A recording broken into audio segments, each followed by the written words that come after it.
What is the Belt Road Initiative? I asked you this probably 6 months ago, but we have a lot of new viewers. So break down the Belt Road Initiative for someone who maybe doesn't really, know what it is. Or Sure, it's the largest infrastructure project ever attempted in human history. It's kind of like the old Silk Road. It's China's attempt to connect Asia, Africa, South America, little bit of Europe, um, through a series of infrastructure channels, roads and bridges and maritime channels. Um, it will be patrolled only by military and commerce. It's the Panama Canal on steroids. Today, it represents close to 50% of global GDP and 75% of human population. that is crazy. It's what you basically have is China coming into these countries like Africa and like South America and industrializing them for a piece of the pie. Now, the West would come in through coercion and sanctions and bullying and Yeah. come in and try to do these things. China does it differently. They come in and they say, look, we'll build oil refineries and gold and silver mines, and we'll build the infrastructure to bring the finished goods to market. We will help industrialize your country and build the middle class for a peace in a cooperative manner. And what it really is a whole series of trade routes that will be protected by a military presence that isn't the U.S. Navy, that isn't the West. And the U.S. Navy is really their largest role is to patrol the shipping lanes of the world. And now all of this will be done without the assistance of the U.S. Navy. It will be the assistance of the Chinese military, amongst others. And it is an endeavor that I find to be very intriguing that the West is not part of. It's the Yeah. largest infrastructure project ever attempted. And I think when you put it together with all of the other things that are happening in terms of the coalition of countries with the BRICS and the Shanghai Cooperation Organization, the Eurasian Economic Union, they're all intertwined. And it's a very big deal. It is a huge deal. That when this starts to really take hold, you have a whole infrastructure that is creating a massive center of commerce, and the West isn't part of it. So it's a very, very, very big deal and goes along this progression of events that I've been talking about. So, it started with gold being reclassified tier one, and then you see the rise of the Belt Road. So you got all the countries accumulating and repatriating their gold. You have infrastructure that is being made. There's something called the North-South Corridor that goes along with the Belt Road Initiative. It's a path that they've created basically from more or less from Iran to India, and you have you're going through Russia, and you got all of these pathways that are being protected by groups that are on the same page. And real quick, folks, I wanted to show you guys some of the deals we have this week at Miles Franklin every Monday, which means tomorrow we will be having more. Stay tuned. We have 90% constitutional silver, which is dimes and quarters for $3 over spot, right? That's a steal. Also, 10th ounce gold maples, 5 coin minimum, $30 over melt. And last but not least, it's Christmas time. An American Eagle is the perfect gift, whether it's your second cousin, whether it's your wife, husband, whether it's your grandson, you can't go wrong. $4.99 over spot, no minimum. All you got to do is email slayer@milesfranklin.com. I will get you guys hooked up. But the West won't be able to access, and it cuts the shipping time down tremendously. Instead of having to go around, I think it's the Straits of Hormuz. I'm not a geographic whiz, but if I had the map in front of me, it would be a lot easier just off the top of my head. But you have a series of infrastructure channels that will be used to distribute the world's commodities, and you have the majority of human population on this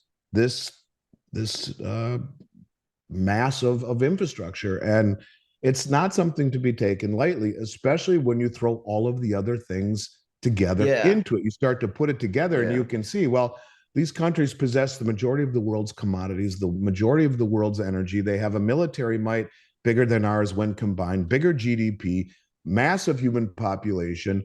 All of these things put together makes the Belt Road Initiative that much more formidable. And it's already, 150 plus countries have signed on to it, but not the West. So yeah, it's a big deal. If you live in America, like this all sounds probably scary, and it is. Only thing we can do that's in our power individually is own precious metals. Like, because I'm sure, like a lot of people, it's human nature to what can I do right now? Right. Well, what can I do?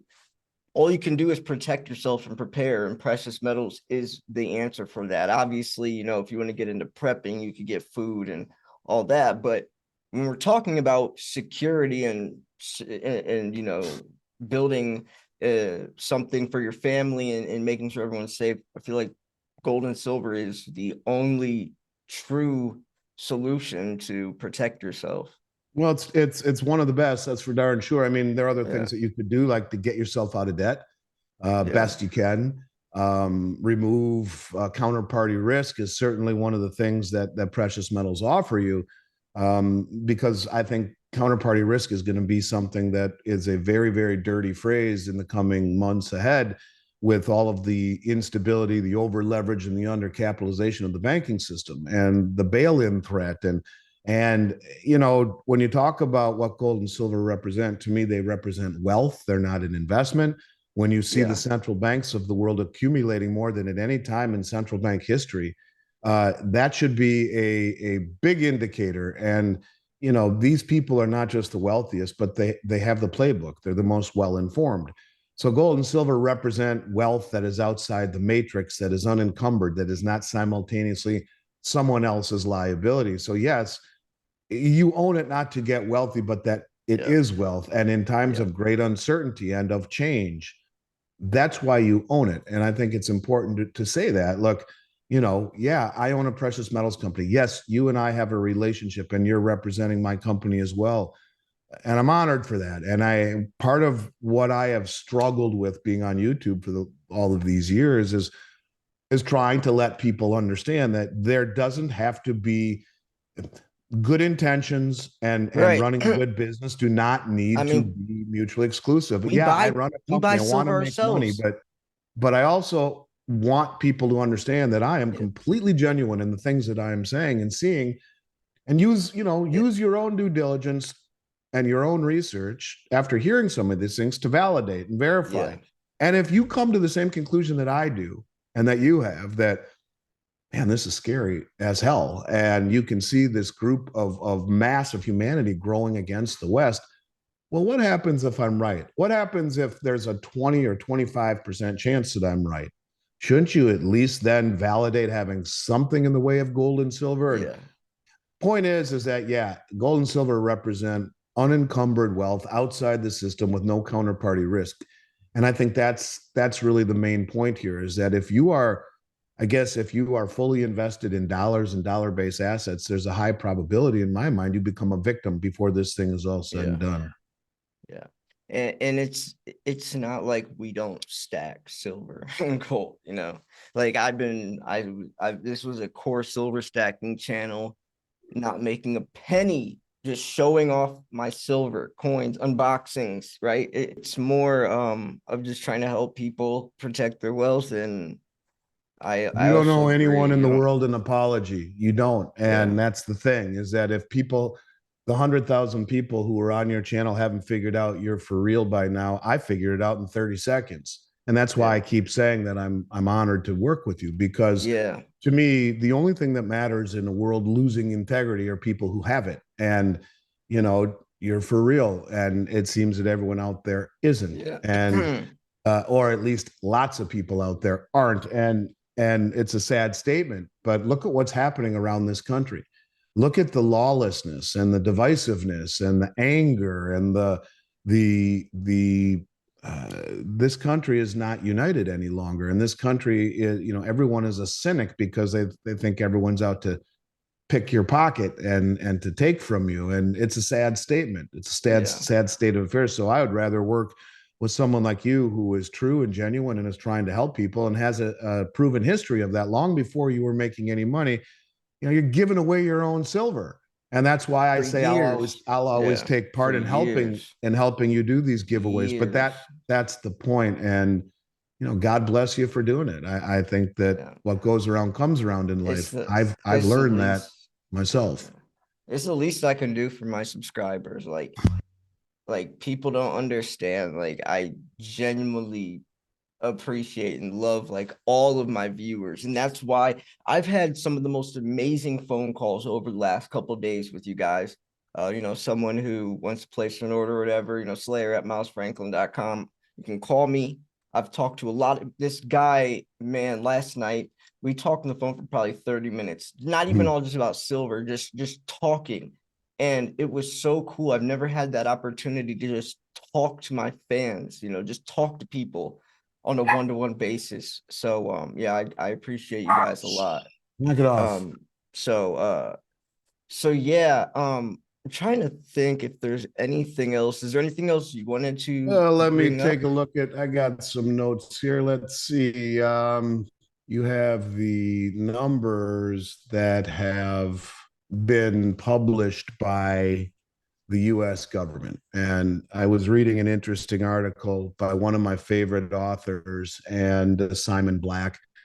And he was talking about the fiscal year that just ended on September 30th, and where he said that the US government took in 4.4 trillion in tax revenue, but spending ballooned to 6.3 trillion. And so you have a $2 trillion deficit.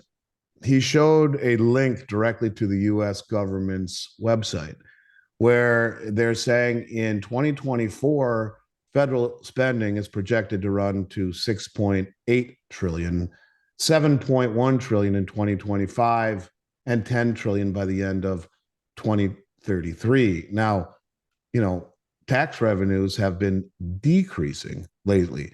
So as you have a falling tax revenue base, you have record spending that by the government's own admission will do nothing but increase, which doesn't even take into account any potential black swans or events that we haven't even talked about.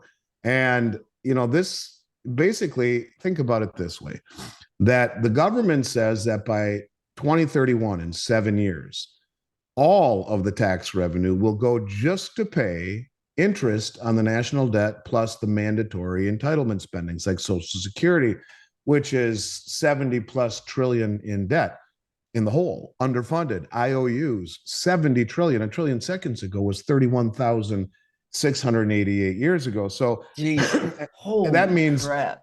that in seven Jeez. years, by the government's own numbers, everything other than the entitlements and the interest on the debt will need to be borrowed, including military.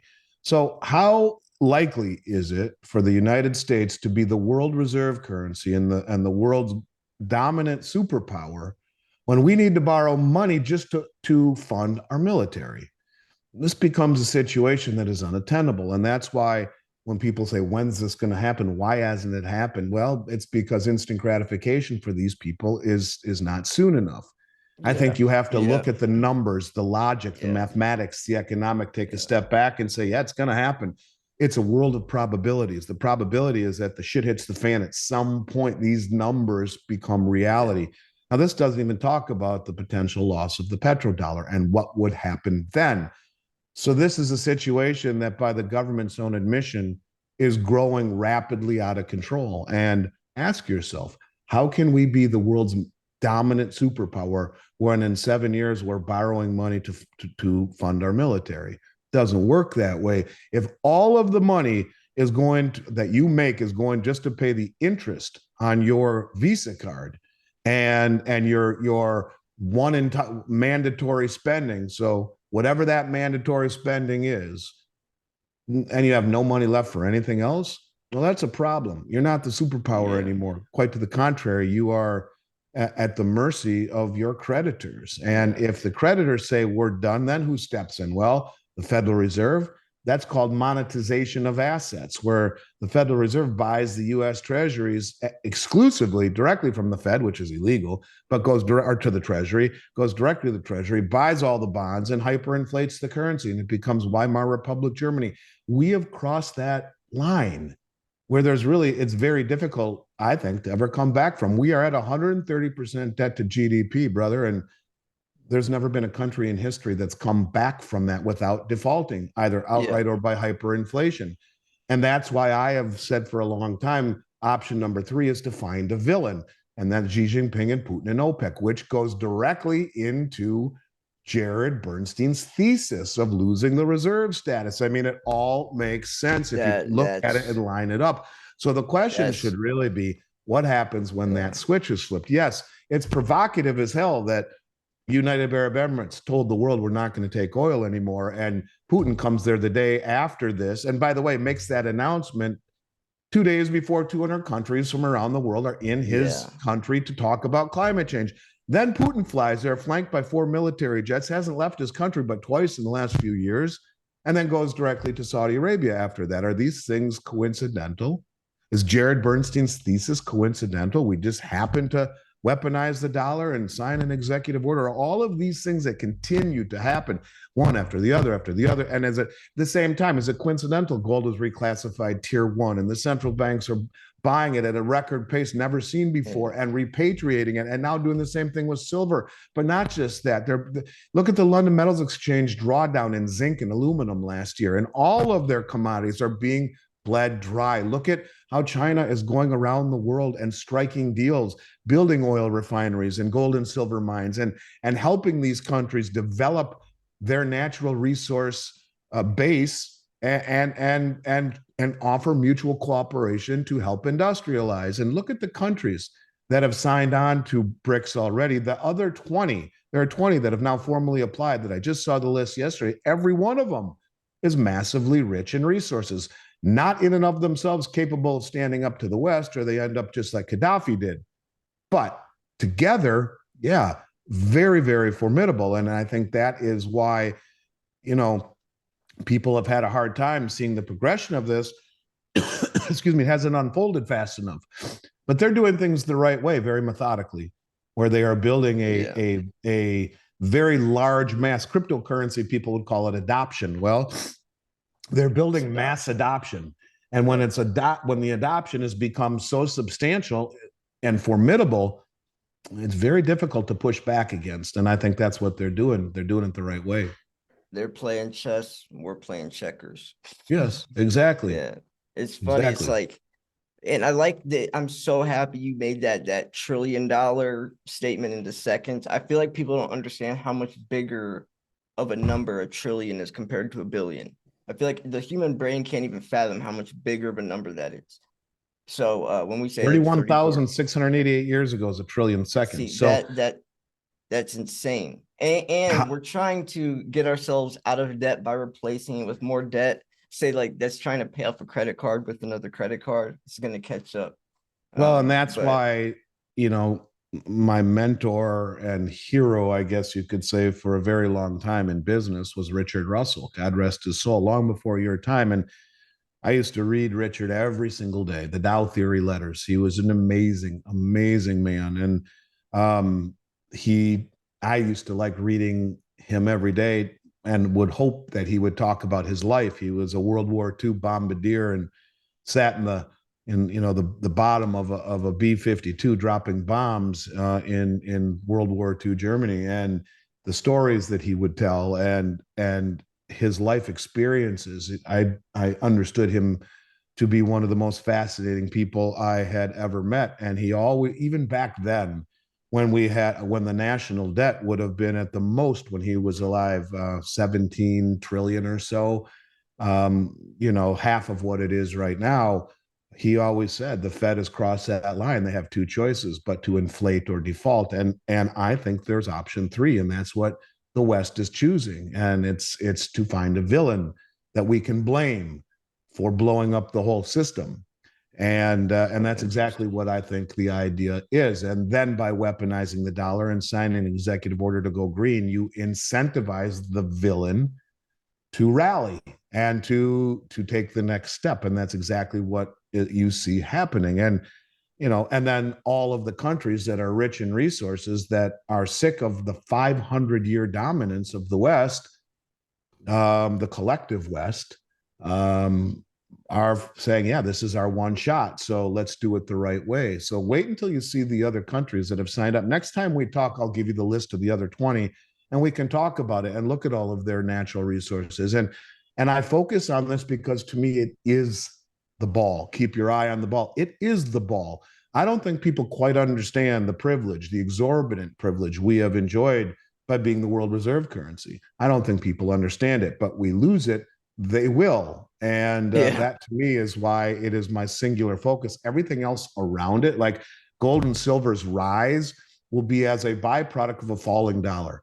Gold and silver Yeah. don't go to the moon in and of themselves. They're It's the valued, you can dollar. almost Yeah. call them static in value, Yeah, but they are. measured against the volatility of a currency. If the dollar drops, they will Yeah. go to the moon in reflection. Look at the fact that gold is at all-time highs almost against every currency on the planet, has been for a long time because of the strength of the dollar.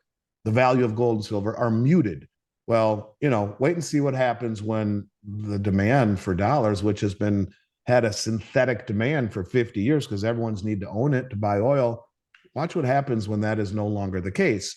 And people will understand when things become exponentially more expensive in this globalized world. But the globalization that we see, we are being omitted from in terms of this new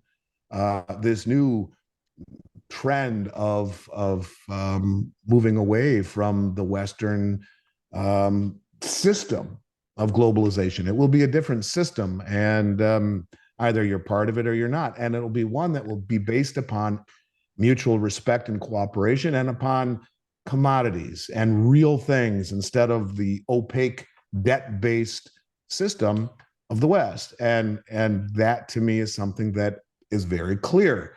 What it is that pushes things over the edge or changes the whole game forever, I don't know. But I think the probabilities of it happening are growing exponentially by the day. And seeing the union of Saudi Arabia and China and Russia and all of the OPEC countries and all of the oil producing countries and all of the natural resource rich countries joining in a cooperative fashion, if you don't see that, I think you're missing what to me is the most Yeah. life-changing event of 21st century. I think it's coming.